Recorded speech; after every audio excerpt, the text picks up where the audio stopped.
Fait que moi, je ouvre mon métier parce que tu vas parler au vin. Comment? Mais tout ça poser.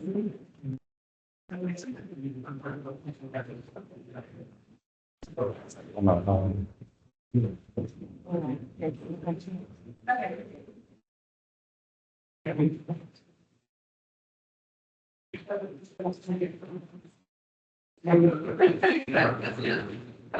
Toi, tu vois tout le monde en réunion? C'est parti quand même. Oui, je sens. 9 personnes avec nous. On est pas mal, c'est pas comme c'est pas comme des billets, c'est dans la prochaine, c'est l'idée de ça avec les diverses. C'est pas grave, ça ça dépend.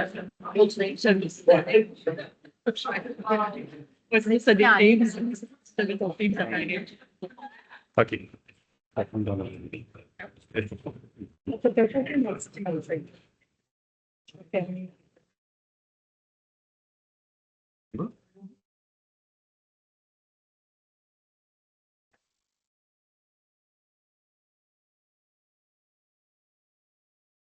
Tu nous as mis dans une ambiance tamisée. Nous sommes partis. Donc, merci tout le monde d'être là. Désolé pour le petit délai, petit problème technique. On se rappelle qu'on est en mode hybride. Nous sommes actuellement à la Cité des Prairies. Plusieurs personnes dans la salle. Je vois des gestionnaires, des éducateurs, des FPS, les gens de la permanence, La santé, bureau de santé. les AA. Voilà, donc, bienvenue à la tournée de la direction. Je vais juste voir. Quel est le plan de la rencontre? Qu'est-ce qu'on va parler ensemble aujourd'hui? Voici le menu.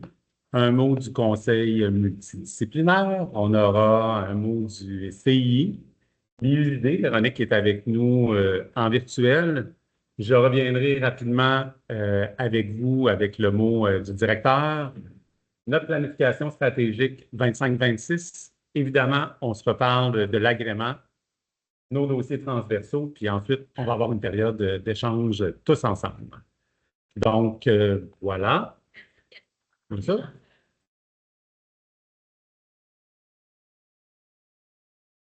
C'est de 1h30 à 15h30. Les autres expériences, là, c'est 2 heures environ, incluant la période de questions. La présentation que vous allez voir, on va la mettre sur l'intranet suite aux différentes rencontres. La présentation est actuellement enregistrée parce qu'il y a plusieurs personnes qui ne pouvaient pas nécessairement y être. Désolé pour le court délai là, pour la rencontre. Et il y aura aussi la présentation en PDF qui sera disponible. Donc, autant les discussions qu'on aura. J'arrête l'enregistrement à partir de la période de questions pour que ce soit plus intéressant pour que les gens puissent le regarder. Ça va? Merci tout le monde. Donc, nous serions rendus au conseil multidisciplinaire.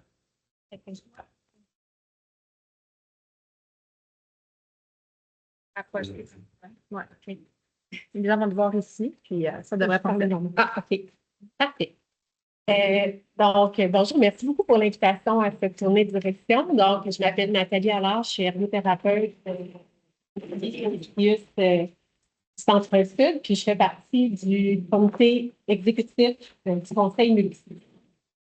Donc, je viens vous rencontrer aujourd'hui pour vous parler c'est quoi le Conseil multi. Je ne sais pas si certains d'entre vous ont une idée c'est quoi. Si vous savez, si vous en faites partie. Alors, selon vous, pensez-vous que vous faites partie du Conseil multidisciplinaire de tout CIUS? Oui? Oui. Pardon? Ah, c'est un très bon signe que tu es membre. Donc, effectivement, si vous êtes un professionnel ou un technicien, bien, d'excellentes chances, en fait, vous êtes membre du Conseil multi. Vous n'avez pas besoin de vous abonner ou de vous inscrire. Vous êtes automatiquement membre. Ce qu'on vous demande, ben, c'est de faire partie de la vie aussi du conseil multidisciplinaire, donc d'interagir avec nous pour rendre ça dynamique puis augmenter, en fait, participer à cette représentation.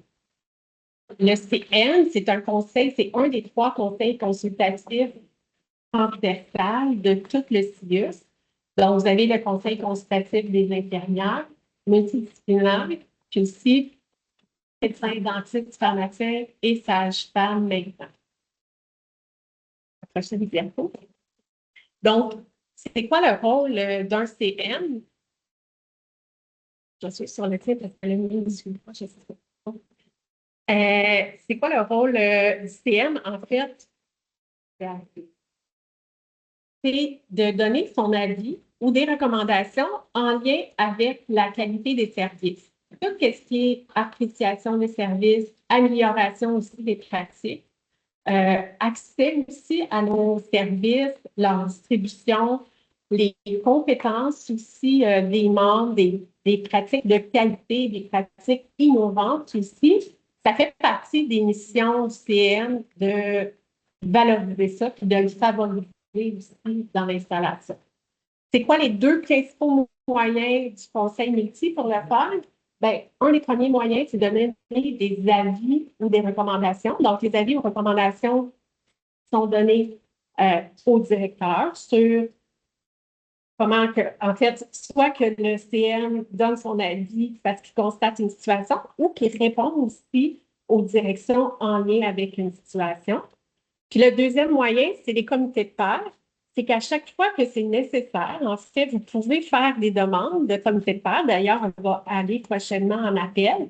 C'est que si vous constatez qu'une situation dans votre pratique et des enjeux, vous voyez des façons que ça pourrait être amélioré aussi, bien, vous pouvez soumettre aussi au CM une demande de comité de pairs. Dire, je vois telle difficulté, c'est de telle façon que j'aimerais améliorer le service avec tel partenaire. Qu'est-ce que vous en pensez? Puis on va se rencontrer, on va vous aider aussi à rendre ça, à faciliter ça, puis à rendre ça possible. Donc, il y a combien de membres dans le CM? Hein? Vous savez, le CIUS, là, c'est le plus gros, dans les plus gros, en fait, plus de 23 000, autour de 23 000 employés. Puis des membres CM, il y en a environ 7 000, donc des professionnels, des techniciens qui travaillent dans un domaine de pratique pour lequel ils ont étudié. Il y en a environ 7 000.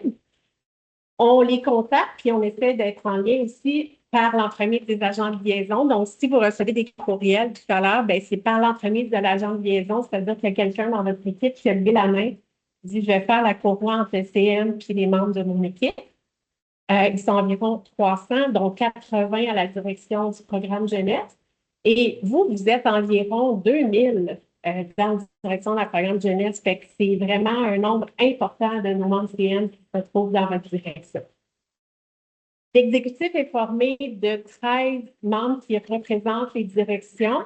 Puis chez vous, c'est Marie-Claude Boilly qui représente la direction du programme jeunesse. Donc, on a des membres d'autres directions. Des exemples, tout à l'heure, je disais qu'il y avait des avis, des recommandations aussi que le CM va faire. Bien, des exemples, justement, à la demande de Jason Champagne sur comment recruter, aussi faire la promotion des formateurs à l'interne. Il avait sollicité le CM pour voir c'est quoi, ce serait quoi les conditions gagnantes, ça serait comment on pourrait faire aussi là, pour faire en sorte qu'on ne vienne pas à manquer de formateurs aussi à l'interne. Donc, le CM a répondu à cette demande-là en offrant des suggestions, des recommandations. D'abord, ce qu'ils ont fait, c'est qu'ils ont consulté de ses membres pour rassembler des recommandations et des suggestions.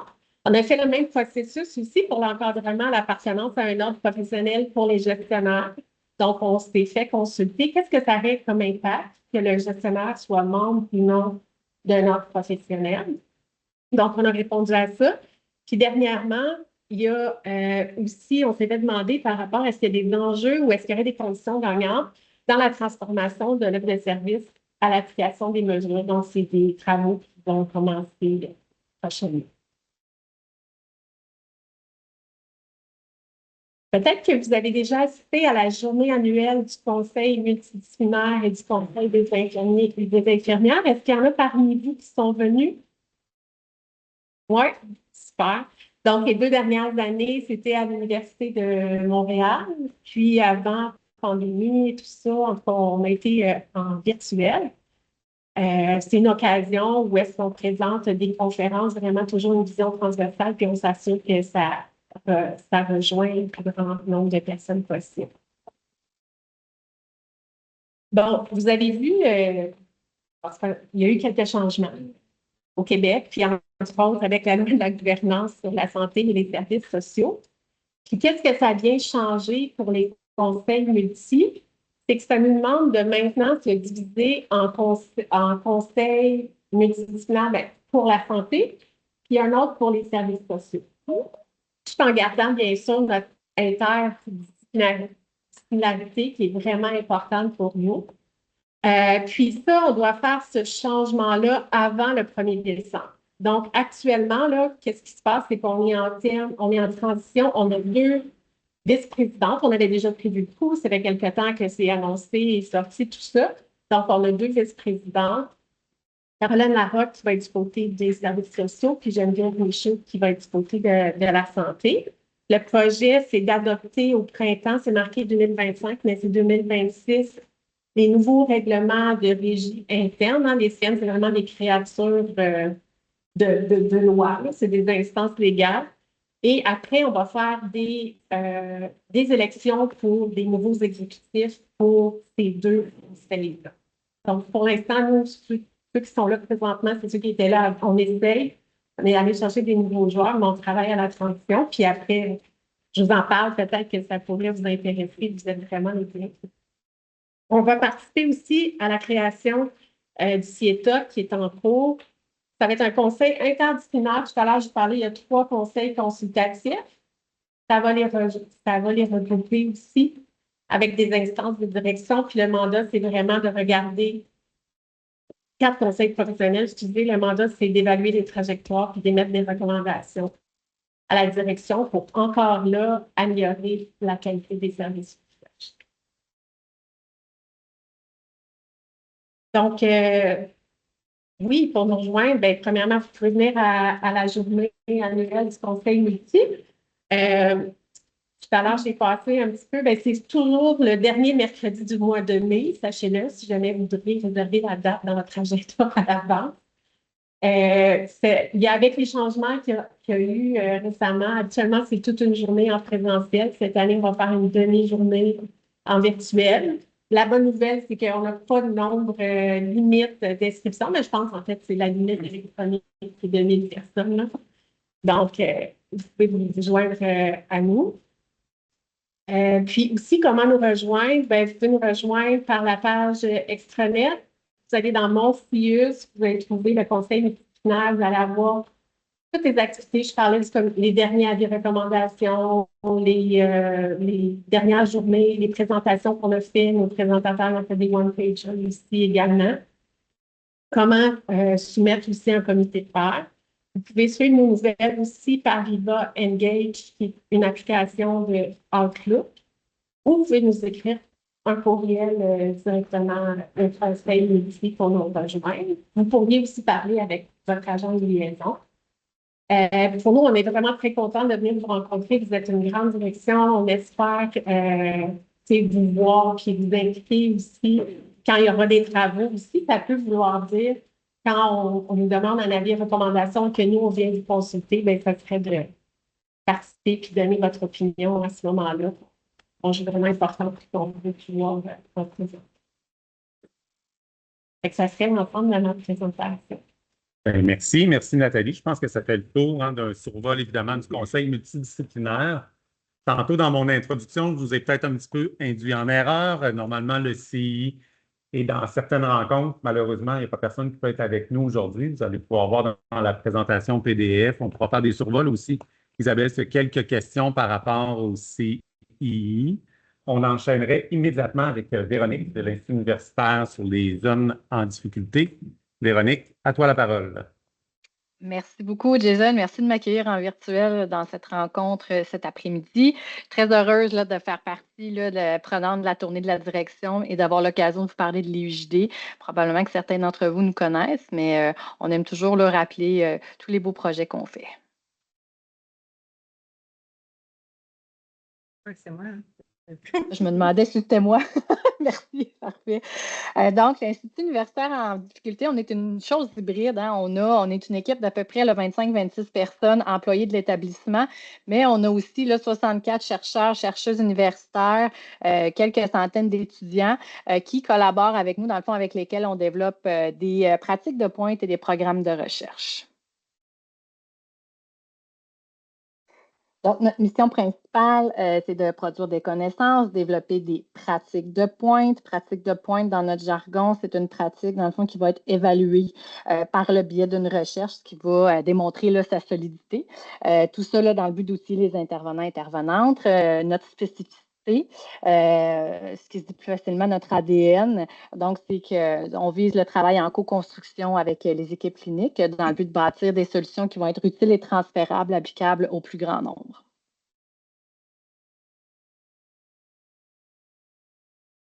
Donc, on a 4 axes de recherche sur lesquels on surfe avec ces axes de recherche-là depuis 2013.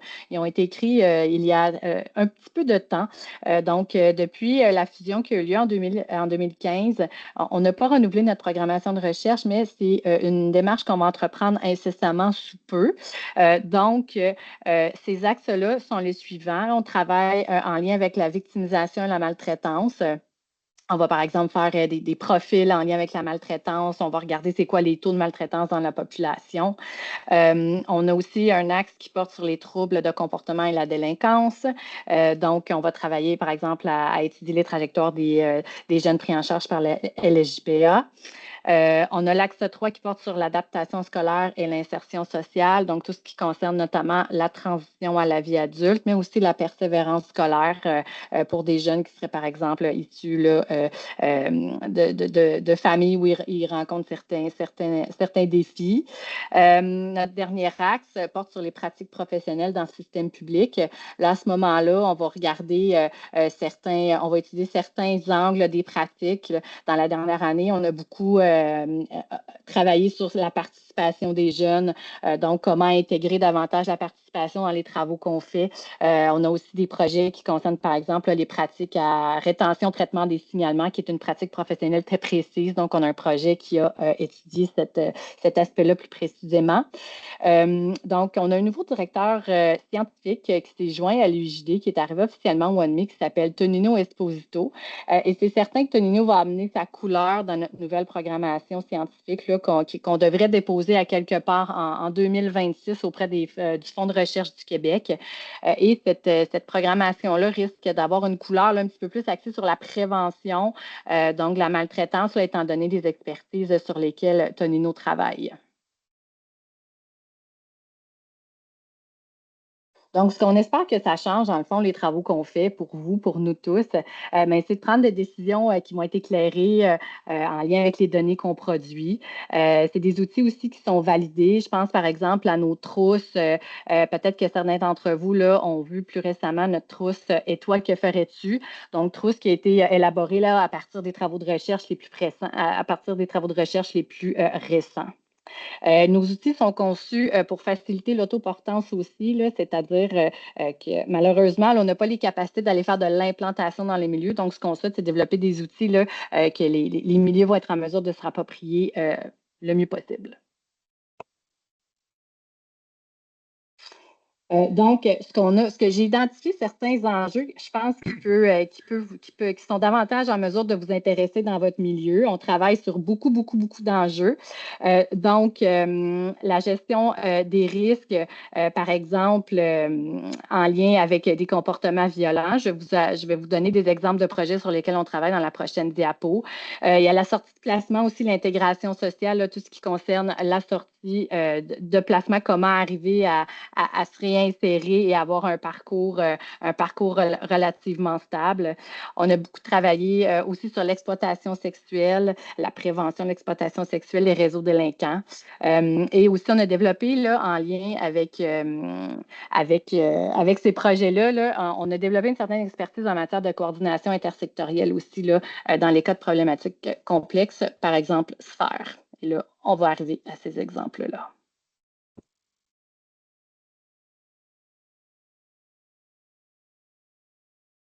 Donc, SPAR n'est pas sur la diapo. Je pense que plusieurs d'entre vous le connaissez. C'est une pratique qui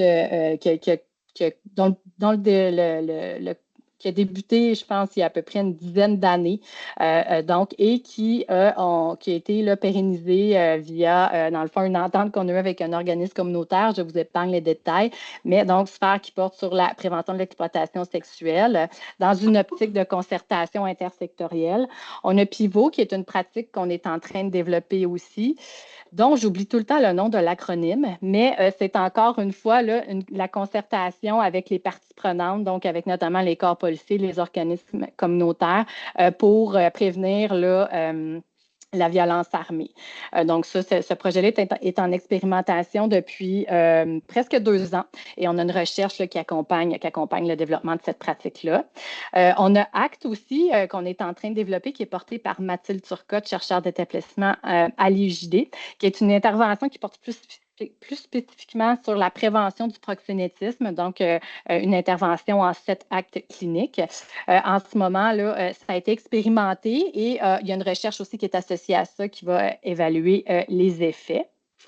Et on a aussi là, une chercheuse au postdoctorale qui a fait un projet avec nous l'année dernière, qui a fait une belle capsule vidéo en lien avec tous les risques qui entourent la sortie de placement, dans le fond, et qui donnait des recommandations là, pour renforcer le réseau de soutien, pour réduire la récidive à la sortie de placement. On peut passer celui-là. Celle-là aussi. Donc, comment on collabore? En fait, on collabore, je parlais de notre ADN tantôt, la co-construction. Donc, nous, notre raison d'être, c'est vraiment d'impliquer les milieux avec nous dans les projets qu'on va développer. Donc, l'évaluation aussi de certaines pratiques qu'on va faire. On est par exemple en train d'évaluer, on est par exemple en train d'accompagner en ce moment tout ce qui concerne, c'est pas une évaluation, mais c'est quand même un accompagnement que je juge pertinent là, de vous parler. La nouvelle unité d'encadrement intensif qui est en train d'être construite à Dominique-Savio. On est en train d'accompagner, dans le fond, la réflexion là, par rapport au développement de la programmation. On développe aussi, comme je disais un petit peu plus tôt, des outils autoportants et évidemment, là, le nerf de la guerre pour nous, c'est le transfert de connaissances. Je vous parle depuis tantôt, je vous dis qu'on développe plein de belles choses, mais ce qui est le plus important, c'est que vous soyez informés de ce qu'on développe et que vous puissiez utiliser les connaissances qui sont développées. Je vais vous en reparler un petit peu plus loin des différents moyens.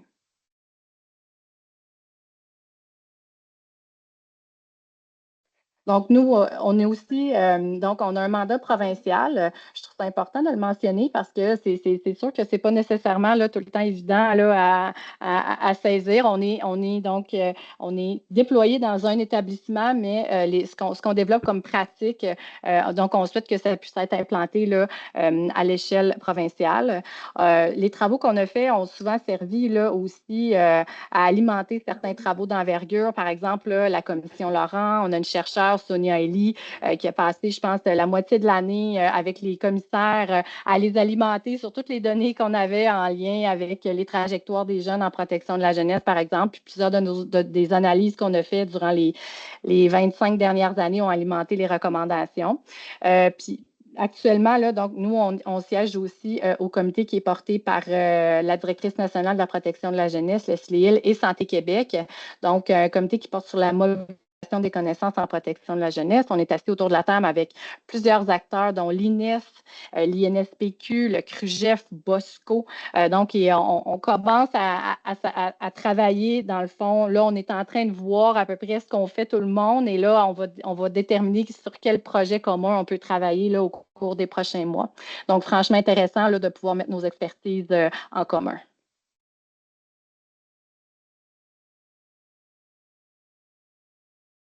Donc, je vous parlais un petit peu plus tôt de transfert de connaissances. On a énormément, en fait, on pense qu'on en a beaucoup, mais je pense que oui. On essaie de déployer différents moyens pour pouvoir, dans le fond, transférer les connaissances, que vous puissiez vous approprier les connaissances qu'on développe.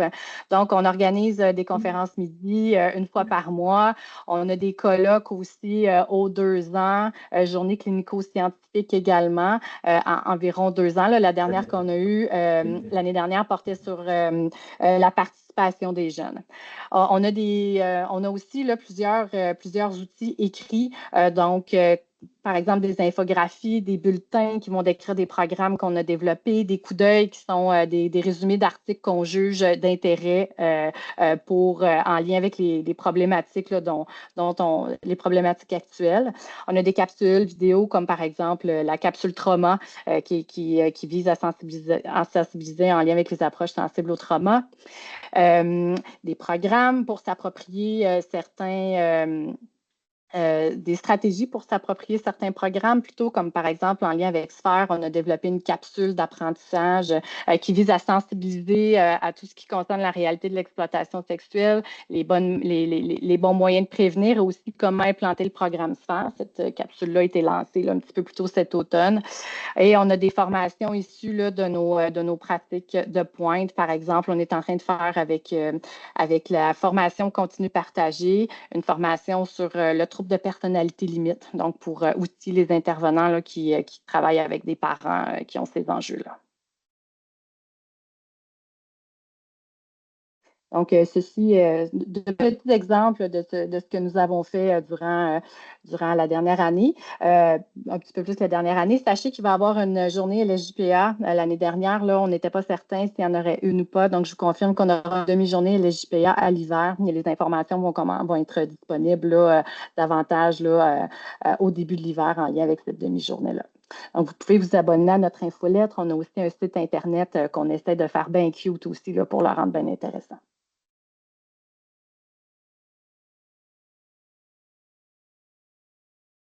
Ça va, je pense que ça fait le tour. Je ne sais pas s'il y a des choses à ajouter, Véronique. Je pense que oui. Non, j'allais dire j'ai terminé, alors voilà.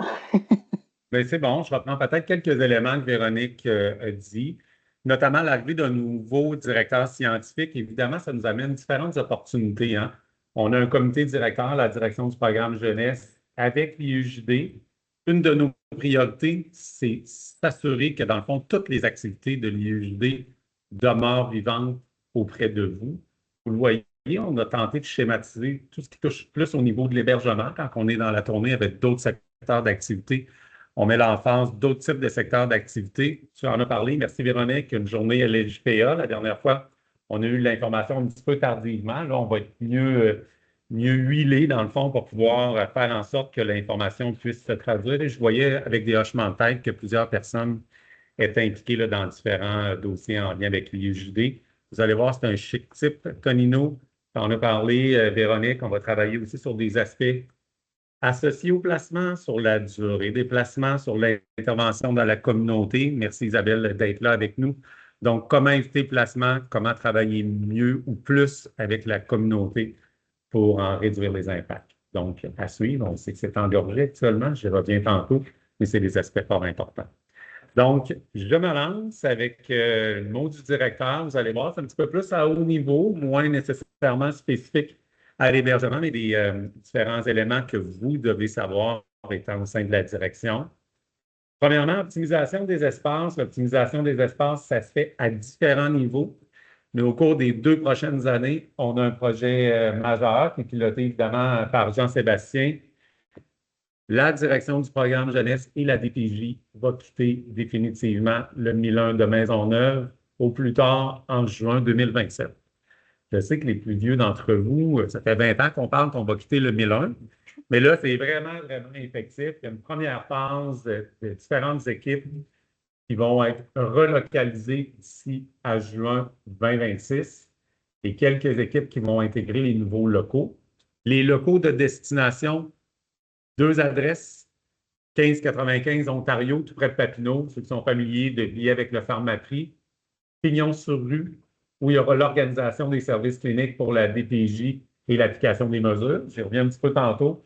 Et il y aura des locaux plus administratifs où on voit moins la clientèle qui seront au pavillon Mailloux, 5e étage. Jean-Sébastien, on est pas 5e étage, on est pas mal là. Donc, on est dans la poursuite un petit peu des activités d'optimisation. Le bail, évidemment, au Mélone Maisonneuve est très onéreux. Je vous parle de la situation financière du CIUS dans quelques instants. Donc, on va travailler différemment. Ça appelle à la collaboration de tous. Merci Jean-Sébastien, les différentes équipes. Vous travaillez fort dans un esprit de collaboration et de compromis. Évidemment, c'est un peu la vision qu'on va se donner à toutes les fois qu'on requestionne différents locaux. Vous l'avez vu, on est de plus en plus dans des espaces collaboratifs. C'est vraiment la vision de l'établissement qui est donnée à ce niveau-là. Peut-être une chose. 5e étage, pavillon Mayou, là, ça vous dit quelque chose? Non? C'est à l'hôpital Notre-Dame. Fait qu'on va remettre à côté là, de niveau là. C'est pas une décision importante pour vous situer. On ne sera pas très loin, mais vraiment, les services réservés là, pour la clientèle vont vraiment être au 1595. Il y a un service comme, par exemple, l'accueil des TJ, pas de clientèle, c'était vraiment avec nous, là, le bureau de direction à Mayou. Voilà. Ça va? Poursuis, situation financière de l'établissement. Je vais commencer par la situation financière ou l'effort qui est demandé au niveau de la direction du programme jeunesse. Parce qu'évidemment, vous en avez peut-être entendu parler par vos gestionnaires, j'espère. Dans le fond, l'effort qui est demandé à la direction du programme jeunesse, là, puis en toute transparence, c'est une réduction du budget à la hauteur de 6,5 millions. Comment s'est suivi cette situation budgétaire-là au sein de l'établissement? Toutes les directions cliniques, toutes les directions administratives sommes convoqués par notre PDG, la haute direction, évidemment la directrice des finances, la directrice des ressources humaines, les hors-cadres. Et quand on va en comité de santé financière, je suis accompagné de mon équipe de directeurs et directrices adjointes, évidemment, où, dans le fond, on travaille expressément sur l'optimisation financière et la performance clinique. Comment ça se fait, ça? En 3 ou 4 lignes ou 4 phrases. Évidemment, de plus en plus, on est comparé aux différents établissements. En ce qui nous concerne, là, ça coûte combien une unité de garde fermée ici, à CDP versus une unité de garde fermée ailleurs dans la province? On se compare, puis on vise à être dans le premier tiers des établissements les plus performants. C'est la même chose dans tout autre type d'unité ou dans tout autre type de centre d'activité. Comment ça coûte avec Jean-Sébastien, des interventions à l'application des mesures? Bien, on se compare à d'autres établissements et on se compare à tous les niveaux. Au niveau financier, au niveau du plan de poste, au niveau des différents types de programmation clinique. Évidemment, c'est un travail important pour lesquels vous allez être mis en contribution, vos gestionnaires sont mis en contribution pour expliquer notre contexte potentiellement particulier à Montréal. En même temps, le contexte particulier a parfois aussi des limites. Donc, on a besoin de vous pour saisir parfois des opportunités, des modifications au niveau de l'organisation du travail qui peut peut-être amener certaines économies. Puis, des économies, bien, c'est pas à tout prix. On a une organisation de service qui est assez costaude, doit demeurer d'être comme ça. La priorité, c'est la qualité des services cliniques qu'on offre aux jeunes. Et je terminerai en se disant que la grande préoccupation ou l'alignement qu'on se donne en comité de santé financière, c'est la priorité numéro 1, c'est de donner les services pour lesquels on reçoit du financement et on a un plan de poste. Il y a parfois différents services complémentaires qu'on offre, qui a été une bonification à l'offre de services qu'on est appelé de plus en plus à re-questionner.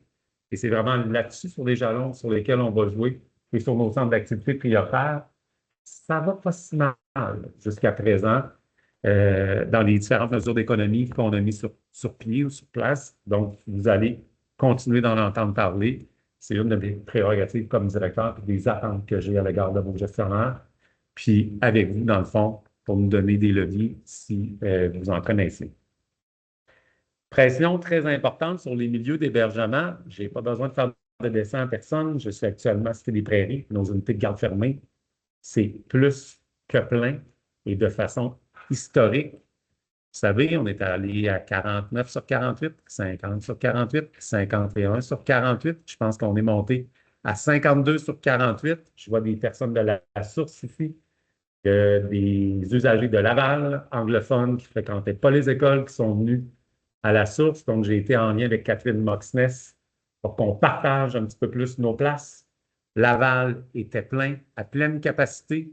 Évidemment, les orientations que nous avons prises comme équipe de direction, on ne fera pas coucher quelqu'un à Laval sur un lit de camp si on a une certaine capacité ici au niveau de nos unités de garde fermée. Je tiens aussi à dire à tout le monde que la situation actuelle au niveau des unités de garde fermée, c'est un peu sensiblement la même chose pour EIFI dans des situations critiques. Elle est portée à l'attention de Santé Québec. Nous avons eu des discussions avec Éric Saint-Laurent qui gère un petit peu plus le parc de lits en disant, mais là, quand je suis rendu à 52 sur 48, moi, j'ai plus de place. J'ai plus de place. Donc, ça veut dire qu'il faut qu'on lève une cellule de crise et qu'on demande la collaboration de tout le monde. Je suis conscient qu'on aide beaucoup assisté au niveau de l'hébergement. On aide les autres régions quand ils sont aux prises avec des adolescents qui peuvent être un petit peu rock'n'roll, ils n'ont pas nécessairement beaucoup de place. On a peu d'output avec nos collègues dans les régions, mais quand on est venu avec la température dans le rouge au niveau de la garde fermée, il y avait 7 ou 8 places de disponibles au Québec. En Abitibi, ailleurs, dans différentes régions, vous allez le voir, on va travailler de plus en plus en se disant, si la température de l'eau augmente rapidement, bien, c'est qui nos adolescents, nos jeunes qu'on peut transférer dans d'autres régions et pourquoi on est concrètement et réellement rendu là. Aux gestionnaires, vous, je sais que vous êtes toujours all-in. On a regardé différents plans de contingence, mais c'est comme ça qu'on gère actuellement. Je pense que c'est important que vous le sachiez, puis probablement que vous en avez également entendu parler. D'autres secteurs d'activité, je l'ai dit, EIFI, c'est plein à craquer. Je ne sais pas c'est quoi la réalité actuellement. Avec Virginie, on a tenté d'imaginer différents scénarios de contingence, de voir dans nos unités si on pouvait peut-être ouvrir 1 ou 2 places EIFI. La réponse, c'est non. C'est exactement la même façon. On en a discuté avec le parc de lits, plus au niveau provincial, au niveau de Santé Québec. On est très à risque de faire des lésions de droit si on fait ça, bien qu'on pourrait être créatif. Mais encore une fois, on va mettre de la chaleur et de la pression sur le réseau d'hébergement québécois avant de se mettre dans des non, en tout cas, pas une approche cowboy, mais peut-être un petit peu plus audacieuse. Voyons ça comme ça. Ça va? Des nouvelles DA engagées, voyons ça comme des nouvelles directions adjointes engagées. Je débute avec ma gauche. Jean-Sébastien qui est là par intérim. Merci d'être là, Jean-Sébastien, depuis le mois d'avril, je crois. Jean-Sébastien qui est directeur adjoint, qui a évidemment comme surface de gestion l'application des mesures. Et tu avais d'autres surfaces de gestion. J'en parlerai bientôt dans des changements de la direction du programme jeunesse et la DPJ. Chantal, tu es avec nous depuis quand, là? Depuis le 1er mai. Le 1er mai. Donc, Très heureuse. déjà depuis plusieurs mois, moi aussi, je suis très heureux, satisfait que tu sois avec nous dans l'équipe de gestion. Mais quand même, hein, au niveau d'une direction, ça amène un nouveau souffle, des ajustements, des opportunités, des leviers. Je vais continuer avec toi, Virginie. Virginie, qui est maintenant avec nous depuis quand, Virginie? La mi-juillet. Mi-juillet. Mi-juillet. Virginie, qui a les secteurs DSM, RVP, hébergement, donc vous avez compris, pour les adolescentes et nos tout petits. Donc, Virginie, qui a un background aussi quand même au niveau de la réadapte, on en dit ça un petit mot tantôt, mais là aussi, ça nous amène des opportunités intéressantes et importantes. Vous en rappelez, départ à la retraite de Julie. Donc, pour moi aussi, c'était différents enjeux de se dire comment on va reconstituer notre équipe. Je suis très content que tu fasses partie de l'équipe. Virginie, merci d'être avec nous. Une petite parenthèse, service de santé aussi dans la direction adjointe, ainsi que le CISC, puis tout le volet unité de traitement individualisé, leur santé mentale également. Merci pour la précision. Notre senior à ma droite, Isabelle. Isabelle qui est là. C'est 4 ans, là. 4 ans, quand même, hein? 4 ans. Donc, Isabelle qui avait tous les secteurs associés, évidemment, à la première ligne, qui a toujours tous les secteurs associés à la première ligne. Jeanne Mans, Sud-Ouest Verdun, je rappelle que dans la direction d'une organisation de services associés aux sages-femmes, Isabelle qui a travaillé fort avec l'UFN. On n'a plus nécessairement d'UFN au sein de la direction du programme jeunesse, mais quand même. Donc, merci Isabelle d'être là. On a fait une rencontre similaire, vous l'avez vu, plus pour l'organisation des services en première ligne et des services qui relèvent plus précisément d'Isabelle. Isabelle, vous voyez un peu le graphique. Changement de direction du programme jeunesse et des PJ. Vous allez voir des communications sous peu.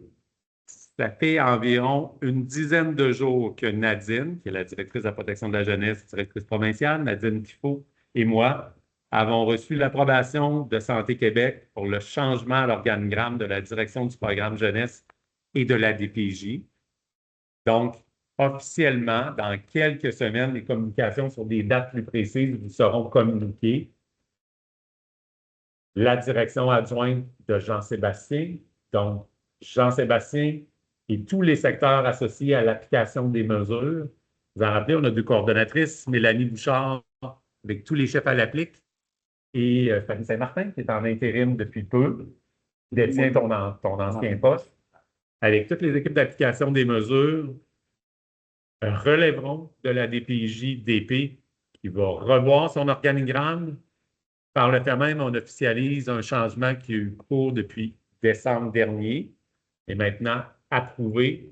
Les 3 chefs secteurs LGPA relèveront officiellement, mais malgré que c'est fait depuis quelques mois, aussi de la DPJ-DP. Donc, changement majeur et important. Les dernières fois que Jean-Sébastien, tu vas être avec nous dans le cadre de la direction du programme jeunesse, mais quand même, les liens avec l'application des mesures et avec les délégués jeunesse, évidemment, pour toutes les personnes qui sont placées à l'hébergement, vont demeurer. Donc, tu vas demeurer très, très, très actif avec nous. Tout le monde. J'en profite avant peut-être que tu en dises quelques mots. Je reviens. Vous avez vu les communications, mais je prends quelques instants pour en discuter sur le rôle et la surface de gestion d'Isabelle, qui est avec nous, à ma droite. Isabelle, je l'ai dit tantôt. Première ligne, Jeanne Mans, Sud-Ouest Verdun, santé mentale, jeunesse en première ligne. Bon, vous savez, les services en pédiatrie, mais maintenant, au niveau de la direction du programme jeunesse, 2 coordonnatrices relèvent directement d'Isabelle depuis septembre dernier. Nathalie Pélibossian, qui était dans la direction adjointe chez Jean-Sébastien, avec ses différents secteurs d'activité. Et Isabelle Robert, qui relevait de la direction adjointe, maintenant qui est dirigée par Virginie, relève d'Isabelle. Isabelle, peut-être deux mots par rapport à ces coordinations-là pour le bénéfice de tout le monde dans les changements.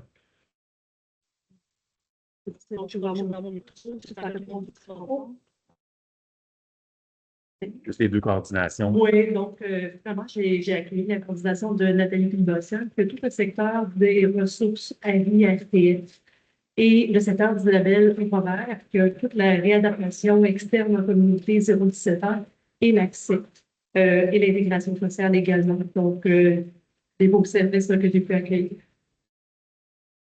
Merci Isabelle. Je replace le micro en espérant que ça ne fasse pas trop de bruit. Je m'en vais vers Santé Québec. Toujours intéressant. Juste une petite, quelques mots sur Santé Québec. On est presque un an plus tard. Santé Québec, beaucoup mieux structuré, organisé. Vous allez voir des nominations passées sur les responsables des services en CRJDA, des responsables des services en jeunes en difficulté. Nous commençons à avoir des ateliers de travail beaucoup plus planifiés, les différents directeurs des programmes jeunesse. C'est rassurant, nos présidents, directeurs généraux sont rassurés de voir un petit peu les suites, là. Ils s'inscrivent à Santé Québec. C'est un petit peu particulier au cours de la dernière année, mais les choses se mettent en place. Vous avez peut-être pu le voir dans les journaux ce week-end. La façon de gouverner de Santé Québec, c'est beaucoup associé à des indicateurs de gestion qui sont clairs.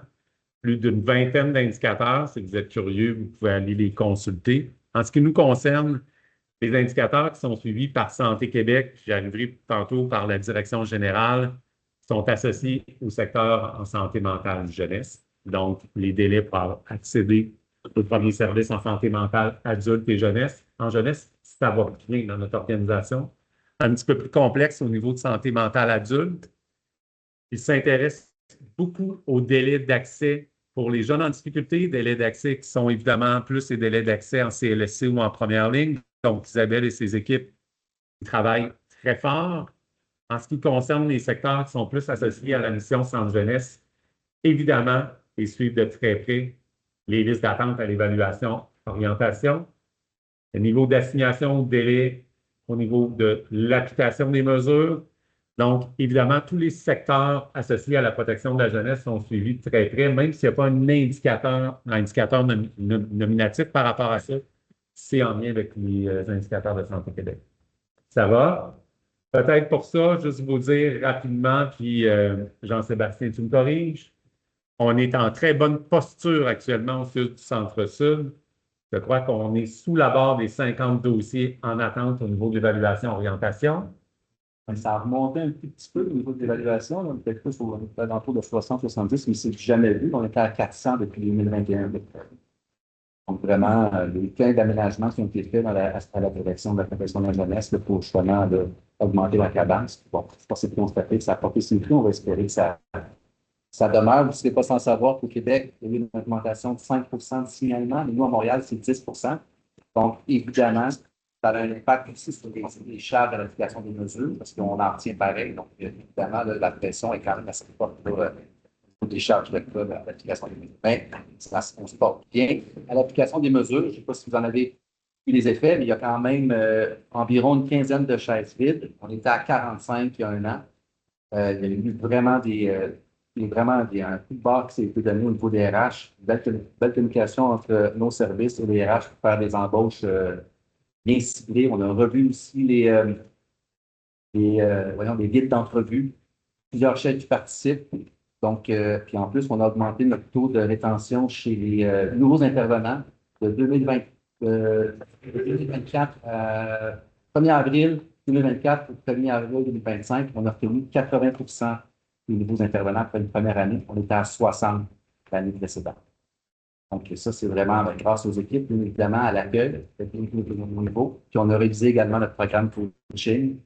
On l'a allongé et on a vraiment axé sur l'accompagnement dans le milieu, dans les cuisines, dans les rencontres pertinentes. On a mis un peu plus de côté les thématiques. On pense qu'avec la collaboration de plusieurs qui ont participé à la révision, c'était ce qu'il fallait faire pour mettre nos jeunes intervenants plus à l'aise, plus en contrôle lorsqu'ils deviennent complètement autonomes. Donc, voilà. Merci, Jean-Sébastien. Ce que je comprends de ces propos, vous devriez voir plus les personnes autorisées avec plus d'intensité dans le milieu d'hébergement. Ça, Jean-Sébastien? Notamment, c'est exact. Ah, bien sûr, ça devrait être. Je continue. Salle de pilotage stratégique. Je reviens sur les enjeux associés à Santé Québec. Simplement, je passe rapidement pour vous dire qu'à toutes les semaines, tous les directeurs cliniques avec les autres direction des ressources humaines, des QEPE et compagnie, on revient sur les indicateurs de Santé Québec et on se questionne comment on peut améliorer l'accessibilité des services au sud du centre-sud. Donc, nos indicateurs les plus critiques ou ceux qui vont les moins bien, on en discute 1 heure par semaine. Évidemment, on s'y prépare, mais ça vient, dans le fond, qualifier comment on travaille à l'intérieur de l'organisation et comment, comme directeur du programme jeunesse, je suis mobilisé à cet égard-là. Santé, sécurité au travail, je prends un moment pour en discuter. Pourquoi? La première, c'est qu'évidemment, on a l'obligation de vous offrir un milieu de travail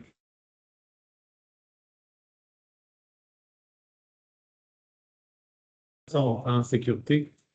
Et évidemment, on a des taux d'assurance salaire qui sont assez élevés. Tantôt, je vous ai parlé de la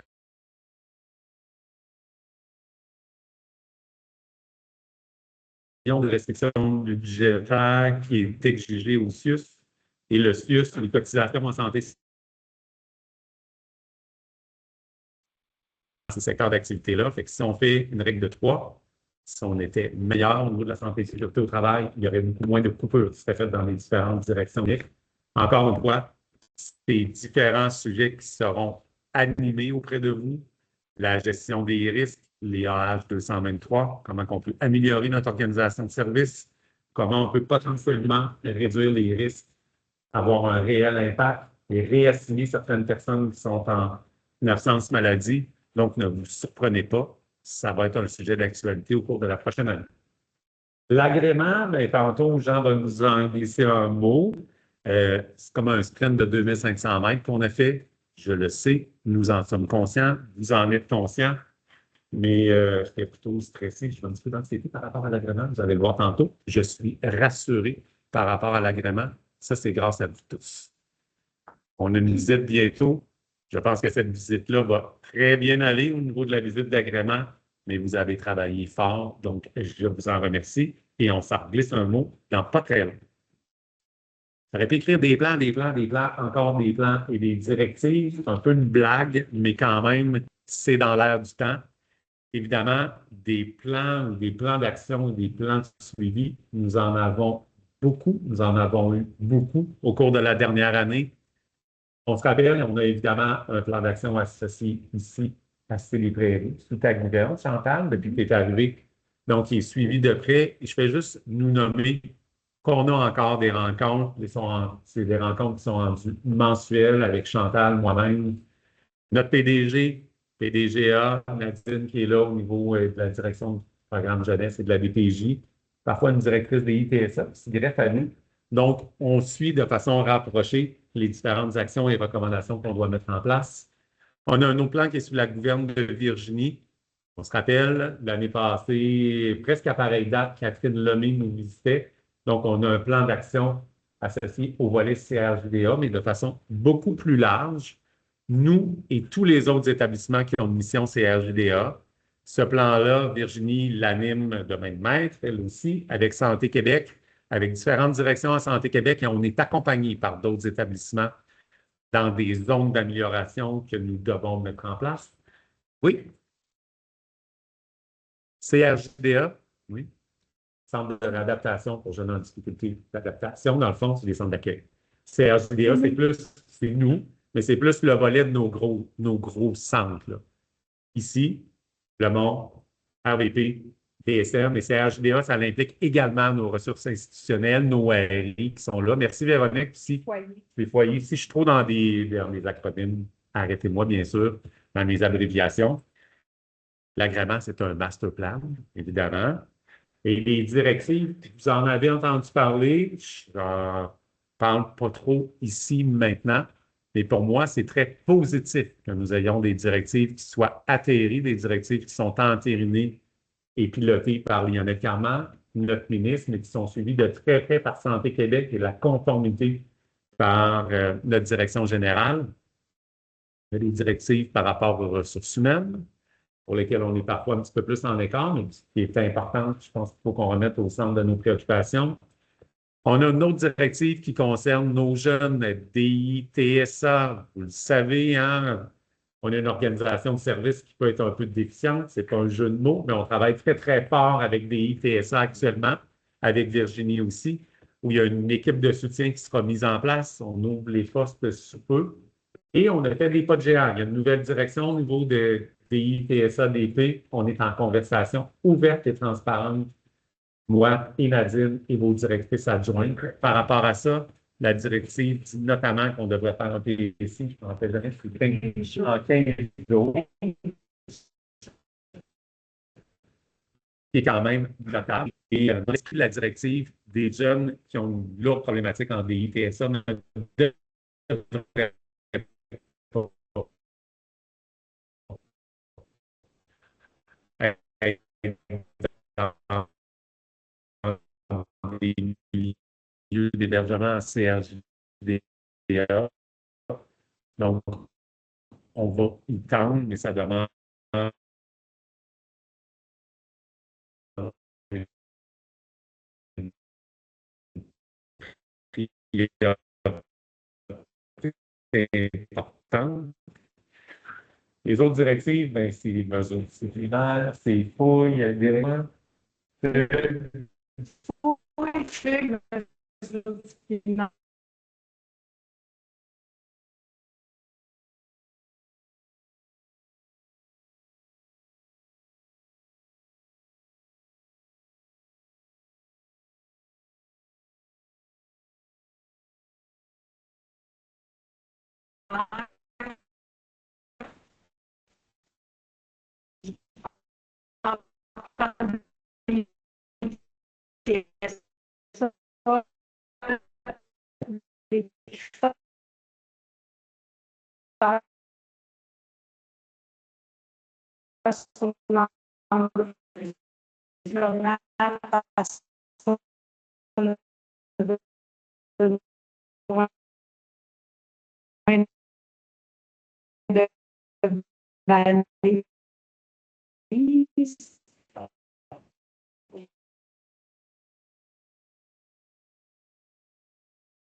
Ah oui? La connexion, c'est pas mal.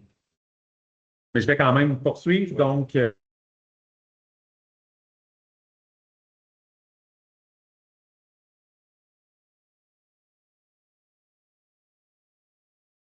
ne suis pas dans la tête de Leslie, mais il était ouvert à réfléchir parfois certaines directives associées au volet logiciel. Donc, associées aux unités de garde. Pour elle, les directives faisaient peut-être plus ou moins de sens, mais c'est ça notre rôle. C'est ça notre rôle d'influence auprès de la DNPJ pour le volet, évidemment, un petit peu plus d'épée. Donc, merci à la gang qui était là lors de la visite auprès d'elle. Ça va? Le son, ça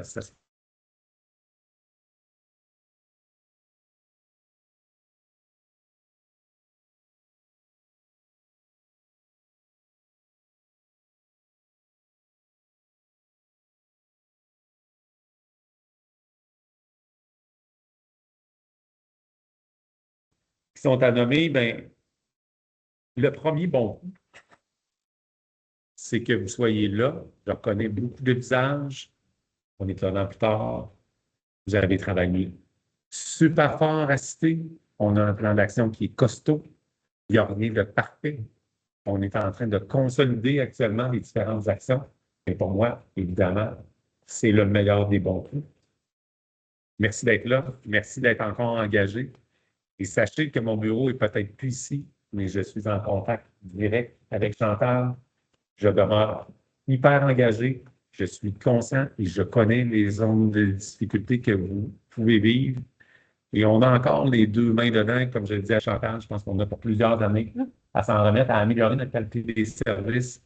Mais vous êtes tous du personnel engagé et passionné, y compris les gestionnaires. Donc, merci gang d'être là. C'est mon premier bon coup pour l'hébergement, mais à très haut niveau. Évidemment, peut-être, je descends un petit peu là, au registre émotif et ce que ça a pu nous faire vivre, mais dans les autres bons coups, mise en place du programme de coaching à l'hébergement pour nos nouveaux éducateurs, encore une fois, c'est loin d'être parfait, mais on partait de quand même assez loin. On est encore en discussion aujourd'hui avec les ressources humaines pour tenter de mettre certains critères, encore une fois, pour nos personnes qui sont plus associées aux unités de garde. Je sais très bien qu'il y a des gens qui, à leur 3e quart, arrivent dans les unités de garde, encore des éducatrices. J'en suis conscient. On continue de travailler pour améliorer ces différentes zones-là. Mais minimalement, le programme de coaching est beaucoup plus costaud. Vous accueillez des stagiaires. Merci pour l'accueil des stagiaires. On en a accueilli beaucoup au sein de la direction du programme jeunesse, mais également au niveau de l'hébergement. On a les eu, accueille puis on les garde. en plus, Oui, c'est on leur ça. donne le coup de Il n'y a cœur. pas juste chez Jean-Sébastien. Oui, c'est ça. Hein, je veux dire, du côté de l'hébergement, il y a des efforts majeurs qui sont faits. Recrutement important des éducateurs pour la période estivale. Je le sais qu'il y a beaucoup d'éducateurs qui ne donnent pas beaucoup de disponibilité. On n'a pas été en bris de service. Encore une fois, c'est grâce à vous. On a beaucoup de TS, par contre. Il faut faire attention de ne pas vous brûler. Là. Toute la gang d'éducs qui est là, si on maintient une offre de service, c'est qu'encore une fois, vous êtes engagés. Je vois des mains sur les épaules avec du temps supplémentaire. Merci beaucoup d'être là. Et on va probablement relancer, encore une fois, une autre campagne pour le recrutement du personnel éducateur, mais avec les écueils qu'on a eus. 150 personnes qui donnent 2 jours de disponibilité par mois. On est mieux d'en avoir 25 qui donnent des disponibilités beaucoup plus grandes. Fait que ça, on le sait. Donc, les choses vont être travaillées de façon différente. Puis on va le regarder avec Virginie et avec Chantal pour que ce soit mieux. Mais quand même, on a eu un été qui n'a pas été si mal. On a un programme de mentorat pour nos nouveaux gestionnaires, un programme de mentorat pour nos leaders cliniques. Et j'en parlais tantôt des enjeux budgétaires. Et pour moi, c'est un bon coup. On partait de loin. On part de loin avec les équipes de gestionnaires, d'engager cette conversation-là où on a des enjeux budgétaires, on a des enjeux d'optimisation. on a des enjeux de performance clinique. Pour moi, ce n'est pas des mots qui sont tabous. C'est des mots qu'on se doit d'employer, peut-être à différentes sauces. Mais bravo, gang. On a fait des pas importants pour la dernière année. Ça va peut-être la parole. Bon coup. Parfait. Je vais prendre le relais, puis je vais prendre le micro pour être sûr que dans l'écran de Virginie, ça marche. Peut-être que je vais aller un petit peu plus vers le Mont-Saint-Antoine. On parle de Cité des Prairies beaucoup. Mais Patrick, tu es là avec nous à l'arrière avec un masque. On est désolé que tu es malade. Mais bref, pour le Mont-Saint-Antoine, je pense qu'un des bons coups là, cet été, tout le monde serait d'accord pour dire que le projet de piétonisation du site du Mont-Saint-Antoine où les jeunes ont pu rouler, marcher, profiter de l'air, vraiment se sentir proche d'un parc. Je pense qu'au début, ça avait créé des petits oups, mais ça a été un coup de cœur partagé pour tout le monde. Autre bon coup, je vois FST, là, je vois Mathieu, je vois Maxime, Sophie n'est pas là, Lucie, elle est malade en passant aujourd'hui, fait qu'elle est à la maison. Mais la journée des partenaires qui rayonne beaucoup là, dans la salle ici en mai dernier. Tous les partenaires sont venus à la rencontre de nos jeunes qui sont plus captifs, mais au contraire, ils sont venus. Pour nous, c'est vraiment précieux que les jeunes sachent avant de sortir qui sont le réseau futur quand ils sont dehors. Puis il y a eu la même chose au Mont-Saint-Antoine. Fait que ça, je pense que c'est vraiment des bons coups pour nous et pour les jeunes, clairement. Sinon, je trouve qu'à Cité des Prairies, là, un des bons coups suite à la crise, ça faisait longtemps, je pense que les visites en garde semaient tout ça d'émotion et d'insécurité avec raison. Puis, ils ont travaillé fort pour revoir les modalités de visite, diminuer. Puis, récemment, quelqu'un me disait, m'arrêtait dans le corridor, puis me disait, moi, comme éducateur, je me sens plus en sécurité les jeudis soirs, les dimanches. Puis, j'ai entendu une maman qui me disait que hey, j'ai eu un bon moment avec mon jeune. Tu sais, c'est comme plus de 30 personnes dans une petite pièce. Fait que la maman, pour elle, ça avait eu un impact. Pas juste le sentiment de sécurité, mais enfin, elle avait un moment de qualité avec son jeune. Peut-être que je vais aller vite parce que le temps file, là, mais un autre bon coup, moi, c'est ça aussi, j'ai un petit clin d'œil à toute la gang de Cité des Prairies avec la dernière année, là, la résilience que vous avez fait preuve. Puis là, je vois des agents d'intervention à l'arrière.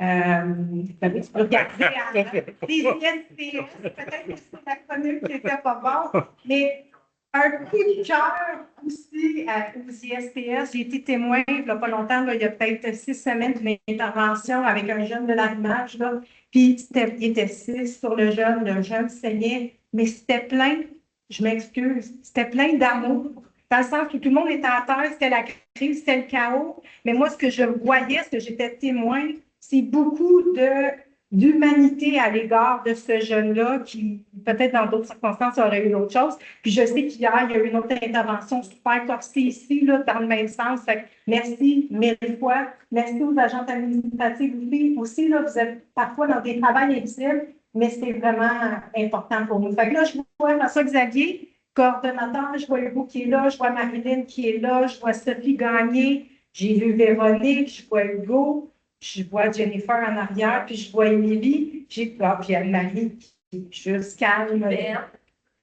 Benjamin. Je pensais que je l'avais dit. Hey. Bref, merci à tous les gestionnaires aussi. Fait que je passe la parole. Oui. Les rénovations. Tu as raison, Patrick. Pour les jeunes et pour les éducateurs, ça donne de l'espoir. Hein? Enfin, les jeunes de l'élan et de l'intersection ont pu emménager dans leurs unités d'accueil parce que les travaux sont terminés. On a 2 autres unités qui ont le bénéfice d'habiter dans les modulaires, mais je pense que ça donne de l'oxygène et de l'espoir à notre monde qu'enfin, les milieux de vie vont être davantage chaleureux et modernes pour les jeunes. Merci, Patrick. Merci. J'ai oublié l'accent sur nos milieux d'hébergement. Virginie, tu vas nous parler de ce qui se passe à DSM, c'est ce que je voulais dire aussi. Oui. Vous des bons coups. Donc, le projet qui est en cours pour l'ouverture d'une unité d'encadrement intensif sur le site de Dominique Savio, donc un volet LSJPA, mais aussi encadrement intensif pour nos adolescentes. Donc, pour ceux qui travaillent autant dans la direction garçons que filles, là, je pense qu'on voit ça comme une bouffée d'oxygène, puis de reprendre un peu là, d'influence par rapport approche clinique là, auprès de nos adolescentes. Ça va être vraiment intéressant. C'est sous le leadership de Maxime Richer actuellement, ce beau grand projet. Deuxième bon coup, l'ouverture des foyers Charleroi et Pelletier. Donc, c'est quand même un niveau globalisant au niveau de l'enfance. Dans la dernière année, se sont installés vraiment en communauté, comme dans un foyer de groupe d'ici régulier. Donc, très, très beau projet aussi au niveau de l'enfance, qui a eu des impacts fort intéressants auprès de l'accompagnement de ces derniers. Ensuite, nouvelle entente cette année au niveau des mécanismes d'accès en santé mentale avec l'hôpital Rivière-des-Prairies. Donc, pour les nouvelles demandes, on maintient ce qui était en cours là, avec Sainte-Justine pour les jeunes qui étaient là, mais sinon, on est avec le CIUS du nord de l'île de Montréal pour les suivis.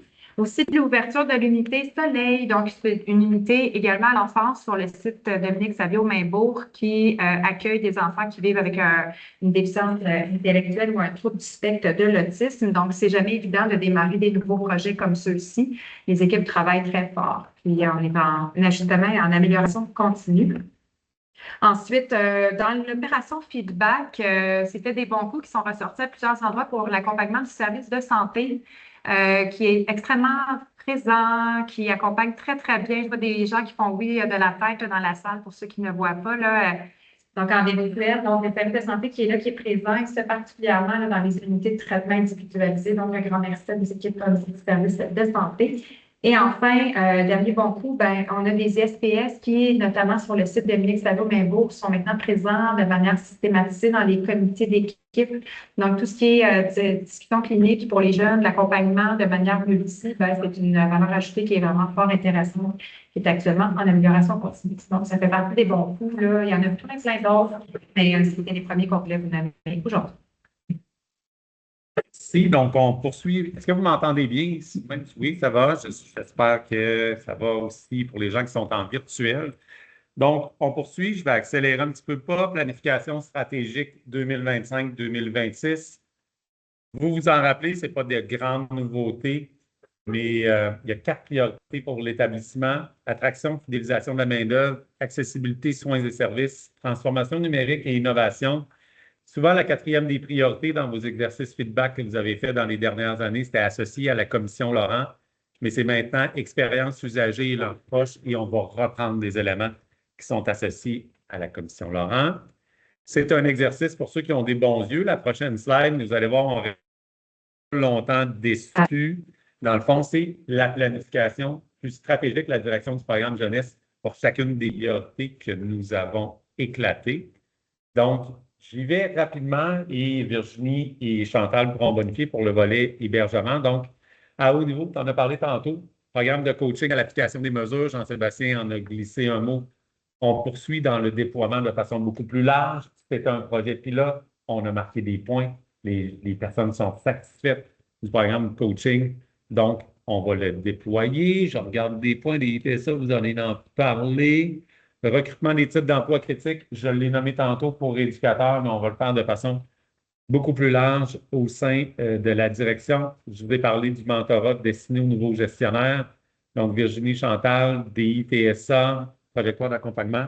Donc, pour le volet DI, TSA, DP, probablement qu'ils sont levés la main, on pourrait tous dire qu'on a accueilli des usagers là, qui avaient des diagnostics. Donc, l'objectif ici, c'est on est en train de la mettre en place. Mais en fait, c'est d'avoir une offre de service avec une équipe dédiée, multidisciplinaire, SAC, Ergo, etc., qui vont être là. Ça va être du personnel de DI, TSA, DP avec toute l'expertise qui est requise, expertise que nous n'avons pas. On est en réadapte, c'est différent de ce qu'on fait.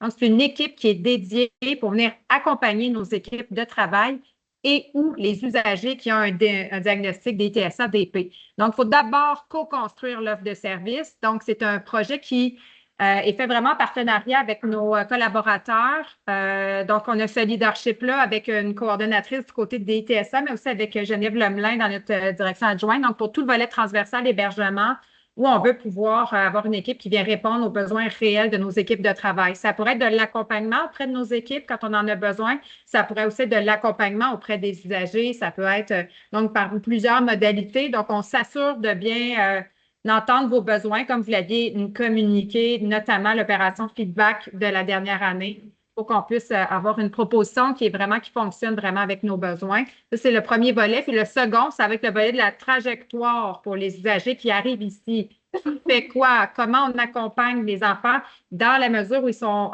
dans nos installations. Donc, il y aura, vous le savez, là, des fois, il y a des enfants qui arrivent, puis on considère qu'il pourrait y avoir un milieu peut-être un peu plus adapté à leurs besoins réels, hein. Donc, ça va faire partie des discussions. Donc, c'est un peu ça l'objet du premier volet. Puis, ben, le second, je terminerai pour celui-ci. Peut-être que vous allez trouver ça drôle de le mettre dans attraction et fidélisation. Non, c'est correct, c'est celui-là, ça fonctionnait. Donc, les éducateurs ont une trajectoire bonifiée.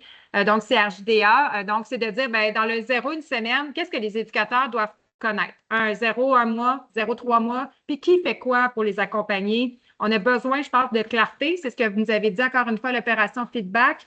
Donc, c'est quoi les formations qui sont demandées quand les personnes viennent en orientation? Comment je fais pour bien les accompagner, là? Ce qu'ils ont fait avant, sont rendus où? Est-ce qu'on a coché la feuille et tout ça? Fait que c'est des éléments comme ça qu'on va regarder pour être sûr que l'accueil du nouveau personnel est plus facile, autant pour eux que pour le personnel régulier qui, jour après jour, accueille du nouveau personnel. Donc, il faut que ce soit gagnant-gagnant pour tout le monde.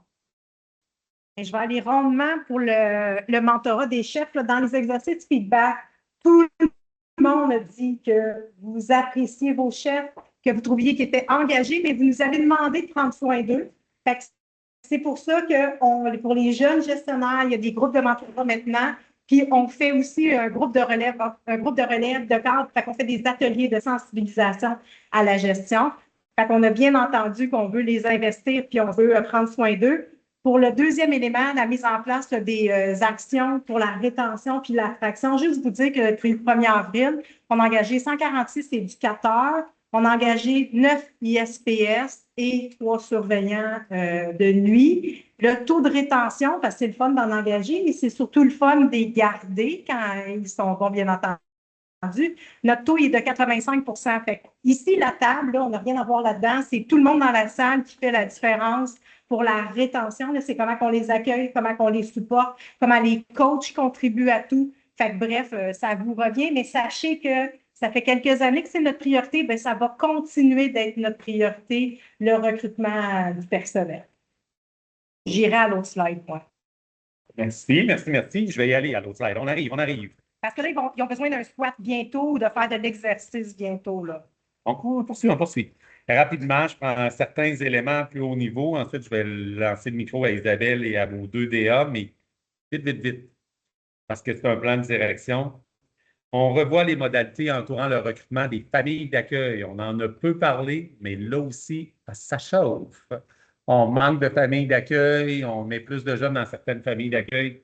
Ça peut nous amener toutes sortes d'enjeux. Donc, avec Isabelle et sa coordination, on a un projet avec des entrepreneurs pour revoir un peu nos stratégies de marketing. Bref, vous allez en entendre parler un petit peu. Jean-Sébastien, certaines bonifications au niveau de l'offre de services liées aux activités réservées à l'application des mesures. On n'ira pas très, très loin par rapport à ça. Et comme je l'ai dit tantôt, on va bonifier nos services de proximité, les liens entre les services de première ligne partout sur Montréal et l'application des mesures. Et on l'a dit, l'amélioration des délais d'accès en santé mentale jeunesse. Isabelle, je te ferais peut-être juste parler du Kaizen dans l'hébergement rapidement, puis après ça, Virginie, Chantal va prendre la parole. Oui, pour faire assez rapidement, là, il y a un Kaizen, je ne sais pas si les gens savent, c'est toute une démarche qui vise à avoir une réflexion sur le cheminement des jeunes au travers de leur parcours d'hébergement. De ça découlent 14 recommandations qu'on est en train de mettre en œuvre en ce moment. Donc, on travaille fort là, autour d'un plan d'action pour améliorer les cheminements, que ce soit le plus vite possible. On suivrait à ce moment-là, avec le dernier coup, là, les milieux de vie qui sont adaptés pour nos jeunes. Vous le savez, là, le Mont-Saint-Antoine et la DSM de Dominique Savio-Mainbourg, il y a des travaux d'innovation, mais au-delà de ça, l'agrément, on a beau sourciller des fois quand on parle de l'agrément, mais l'agrément, le sens de ça, c'est de viser la sécurité de nos interventions, autant pour nous que pour les jeunes, puis la sécurité des milieux de vie. Fait qu'il y a vraiment un lien à faire. Sinon, vous allez sûrement commencer à avoir des tournées environnementales. C'est les coordonnateurs de sites là, qui font la tournée pour s'assurer encore une fois que les milieux de vie soient sécuritaires. Fait que ça, c'est une nouveauté, puis ça va se poursuivre, bien entendu. Puis on va mettre un peu plus en place cette année sur les événements sentinelles. Hein? Vous faites souvent des déclarations de situations à risque ou mettons, il y a une tentative de suicide chez un jeune. Il y a des recommandations, mais des fois, ça se perd, alors que il y a des pistes qu'on pourrait utiliser pour s'inspirer pour les prochaines fois. Fait qu'on va un petit peu plus miser par rapport à ça dans la prochaine année. Parle-nous de la plateforme de rendez-vous. On est rendu à la transformation numérique et innovation. Chantal, tu as le micro. En fait, Olivier, aujourd'hui même, avait une rencontre. Olivier Benoît, notre coordonnateur en jeune contre-ordinaire. Jean était là aussi pour la plateforme électronique. Le fournisseur de services qui pourrait gagner le prix, ça serait probablement Clic Santé, qui aurait toutes les forfaits qu'on a besoin pour que les parents aient comme l'information directement en ligne, puis que ça soit simplifié. Fait que ça s'en vient, là, on devrait rendez-vous. Un mot sur le PCI numérique. Jean-Sébastien, c'est quoi ça, le PCI? Première des choses, est-ce que vous allez le voir, le PCI, dernièrement, sur Internet? C'est quoi l'acronyme, hein? PCI, c'est le processus bien intégré. En fait, c'est le chemin client, la porte d'entrée jusqu'à la fermeture du dossier. C'est un document très ferme qui date depuis plusieurs années. Malheureusement, on n'y va pas beaucoup parce qu'on s'y perd rapidement et qu'il n'est pas mis à jour. Donc, finalement, je ne sais pas si c'est on est arrivé, ben, on attend quand même une plateforme depuis un bon moment. Et la plateforme numérique, on va l'avoir. Les services d'atelier ainsi qu'une firme privée vont nous aider à mettre le PCI là, sur une plateforme qui va être plus friendly user, qui va être facilement mise à jour là, dès que une nouvelle modalité à la loi se sont achetés déjà depuis 2019. Bref, on est en retard. Bien heureux de savoir que ça va être en place en 2025-2026. C'est notre job. C'est parti, c'est parti. Je suis enregistré en plus, donc je suis mieux de livrer. Rapidement, juste pour terminer là-dessus, vous voyez l'implantation de 2 logiciels qui touchent un petit peu plus la première ligne, les laboratoires, etc., chez Isabelle. Et peut-être, volet important, oui, c'est vrai, chez Carl. Volet important, il faut qu'on travaille avec des données. On se l'a dit tantôt. Santé Québec, Direction générale, on travaille sur des indicateurs, mais pour travailler avec des indicateurs, il faut avoir des données qui sont probantes sur lesquelles on peut travailler pour faire une réduction de compte. Nous y travaillons très fort. Le dernier pilier des priorités organisationnelles, c'est l'expérience usagée et leurs proches, partie d'efficacité. Virginie, de quoi parle-t-on? Dans la dernière année, dans notre établissement à très, très haut niveau, notre équipe de direction a choisi d'ajouter une 4e priorité. C'est intéressant, je pense, pour nous, parce qu'on parle de l'amélioration de l'expérience usagère et de leurs proches. Chantal, tu donnais l'exemple tantôt des visites avec les parents qui sont mieux en contact. Hein? C'est la même chose sur tous nos sites à l'hébergement, comment on est organisé pour pouvoir accompagner et avoir des locaux intéressants, puis des moments de vie là, avec nos usagers, nos proches et tout ça. Donc, ça en fait partie. Donc, on a décidé de mettre sur un même pied d'égalité de vigie pour toutes les directions de l'établissement. Le fait que l'expérience des usagers et des proches, c'était un incontournable. Donc, vous le savez, là, on est suivi de très, très près au niveau de l'accès, par exemple. On est suivi de très près au niveau de la transformation numérique et du virage qui s'impose, on le comprendra. On est suivi, donc, à plusieurs égards. La DSI, on a décidé d'avoir quelque chose d'un peu plus signature. Qu'est-ce que ça veut dire pour nous? Bien, d'abord, à tous les jours, on prend soin de l'expérience de nos usagers et de leurs proches. Là, je pense que vous avez tous ces exemples, évidemment, en tête. Mais ce qui était demandé cette année, c'est d'avoir des actions pour toutes les directions, autant chez les personnes âgées, autant dans nos CLSC, partout, pour dire bien, comment on va faire pour améliorer cette expérience-là quand des fois nos usagers ne s'y retrouvent plus. Donc, tout le monde devait s'engager pour avoir une action qui est cohérente avec cet alignement-là. De notre côté, outre ce qui est fait à tous les jours là, dans plusieurs de nos directions, c'était d'avoir le projet sur le déploiement de la poursuite de ce que Julie Lauzon avait entamé dans sa direction au niveau du mouvement de Tout cœur avec vous. Donc, on va continuer à avoir des actions pour bien accueillir, dans le fond, les jeunes et les adolescentes quand ils arrivent pour un premier placement ou quand ils changent d'un milieu à un autre. Donc, d'être continuer en fait à garder notre sensibilité dans l'accueil des enfants puis l'accueil des parents, des fois, qui ne se retrouvent pas toujours. Donc, c'est ce qu'on va continuer à faire, mais ça n'enlève pas qu'on continue à faire dans toutes nos directions directement. Est-ce que je résume les prochaines éclats que tu souhaites aller? Je peux y aller. Je vais le faire. Okay. Je peux y aller également. Donc, 3 autres initiatives autour de l'expérience usagée. Premièrement, initiative à des bébés, c'est tout ce qui touche l'allaitement, les meilleures pratiques en allaitement. Donc, c'est ce qui se passe dans ces maisons de naissance. On a aussi l'initiative porte-voix. Donc, ce que c'est qu'en fait, on parle de la voix des usagers pour mettre les initiatives en place. L'initiative retenue pour le programme jeunesse, en fait, a pris place l'année passée quand on a eu un Google Review de 1 étoile pour le CLSC Saint-Louis-du-Parc. Alors, on a mis en place tout un processus pour voir qu'est-ce qui se passait là. Puis, effectivement, la personne qui avait peur dans les enfants au CLSC, puisque beaucoup d'itinérance n'avait pas tout à fait tort. Il y a beaucoup d'enjeux en place. Donc, on a mis une cellule de crise en place pour faire face aux enjeux. Puis ça va quand même un petit peu mieux, bien que là, l'hiver arrive. Donc, on va sûrement avoir d'autres défis. Troisième projet, revitalisation de l'aide pédiatrique à Notre-Dame. On a eu une méga donation de plus d'1 million pour reventer le département de pédiatrie à l'hôpital Notre-Dame. Donc, c'est un super beau projet auquel on tient. Merci. Jean, je vais te faire relever un défi. Il me reste 2 points. Agrément de dossiers transversaux, top chrono, 10 minutes. Merci, Jean, tu me donnes ça. OK, comment? Bien, certainement, ça a donné ceci, le bout léger là, de la présentation, c'est qu'on va parler d'agrément. L'agrément, essentiellement, là, c'est dans le fond, c'est comparer aux meilleures pratiques dans le monde pour s'assurer que les services seront offerts de manière sécuritaire et tout. Et sécuritaire et de qualité, oui. Vous avez bien compris, n'est-ce pas? Si je vais droit au but, c'est que ça fait 2 mois qu'on se prépare, ça se passe dans quelques semaines, ça a bien été dans tout le monde. Tout le monde a travaillé. On s'aperçoit quand on se compare qu'on est quand même pas mal bon dans plusieurs secteurs.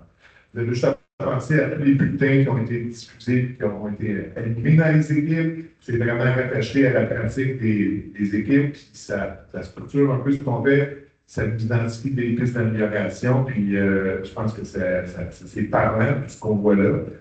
C'est tellement intéressant qu'on va continuer avec ce format-là par la suite de manière moins intensive, pas 2 fois par mois, mais régulièrement, c'est une forme d'animation qui va continuer. Si on va droit au but, on pourrait peut-être parler de tout ce que vous avez toujours voulu savoir sur l'agrément et n'avez jamais osé demander.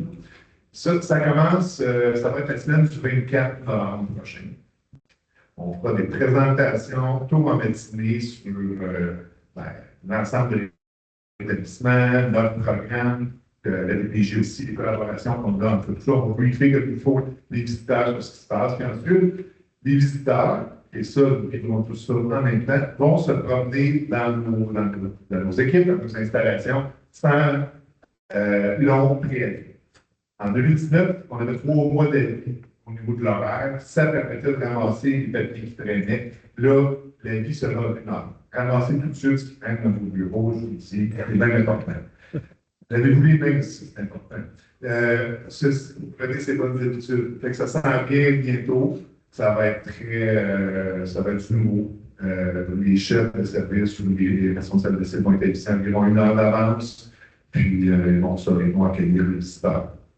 Donc, du 24 au 26, les visiteurs vont se promener dans tous les lieux, dans la communauté, les foyers de groupe, les unités.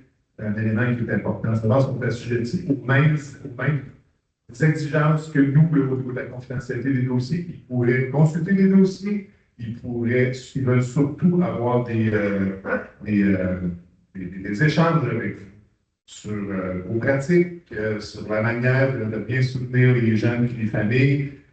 C'est le moment d'échanger avec eux et aussi d'être pas si bref et direct dans vos réponses que ce que j'essaie de faire en ce moment. N'est-ce pas? Essentiellement, c'est ça. À partir du 27, il y aura aussi des contacts avec des partenaires. On travaille avec les carreaux jeunesse en emploi, avec les commissions scolaires. Ils vont aussi faire le tour de quelques partenaires qu'on aura identifié, qu'on leur a soumis la coordonnée. Alors, tout ça va culminer le 28 novembre. Et vous serez tous invités, si jamais vous êtes disponible, à une présentation récapitulative par les visiteurs d'agrément de leur visite. Alors, vraiment, votre chrono, c'est ça. Questions, commentaires? J'ai tellement fait ça vite que je l'ai. On enchaîne, là. Après, ça sera les questions. Parfait. Je vais juste enchaîner tout de suite au niveau des dossiers transversaux. Les dossiers transversaux, c'est ce qui touche un petit peu tout le monde. On en a mentionné quelques-uns tantôt. Par exemple, au niveau de l'accueil des stagiaires. Cette année, dans le congrès, ça, différent dans deux secteurs d'adaptation, c'est au-dessus de 100 stagiaires qu'on a consultés. Ça va bien, c'est à maintenir, puis il faut continuer de ce côté-là.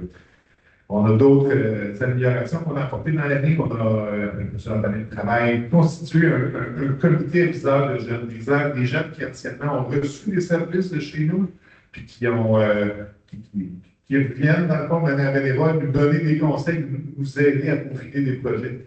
On a un groupe qui a participé à, d'ailleurs, une communauté de pratique à Cédric, puis un autre groupe à DSM. Ça a été des belles expériences, tant pour les intervenants que pour les jeunes. Alors, nous risquons d'en parler encore depuis des années, puis ça a été de belles initiatives de ce côté-là qui vont continuer à aller de l'avant. Ensuite de ça, dans nos manières de faire, je veux juste dire, on a mis en place un comité d'amélioration continue qui a beaucoup aimé travailler en sprint sur l'agrément en cours de la dernière année. Donc, c'est pourquoi pas faire du plaisir. Ben, essentiellement, c'est une vigie qui peut être exercée sur des points clés d'amélioration continue qu'on va travailler de manière plus au long cours.